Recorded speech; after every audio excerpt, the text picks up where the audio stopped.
পরে সেই দিনগুলোতেই বিপত্তারিণীর ব্রত পালন করা হয়ে থাকে। হিন্দু ধর্মে বিপত্তারিণী ব্রতের গুরুত্ব অনেক। দেবী দুর্গার 108 অবতারের অন্যতম এবং দেবী সংকটনাশিনীর একটি রূপ হলেন মা বিপত্তারিণী। বিশ্বাস অনুযায়ী ভক্তিমনে এই পুজো করলে যে কোনো বিপদ থেকে রক্ষা পাওয়া যায়। হিন্দু ধর্মাবলম্বীরা মূলত বিপদ থেকে উদ্ধার পাওয়ার জন্যই এই দেবীর পূজা অর্চনা করে থাকেন। সংসারের যাবতীয় বিপদ দূর করতে হিন্দু মহিলারা এই ব্রত পালন করে থাকেন।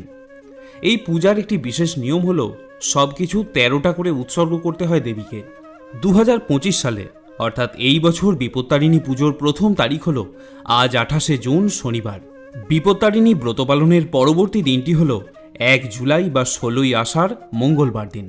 আজ এই ভিডিওতে আমি আপনাদেরকে শোনাবো মা বিপত্তারিণী মায়ের পাঁচালী বা ব্রত কথা, এবং আপনাদের পরে এটাও বলবো যে এই পূজায় কোন কাজগুলি ভুলেও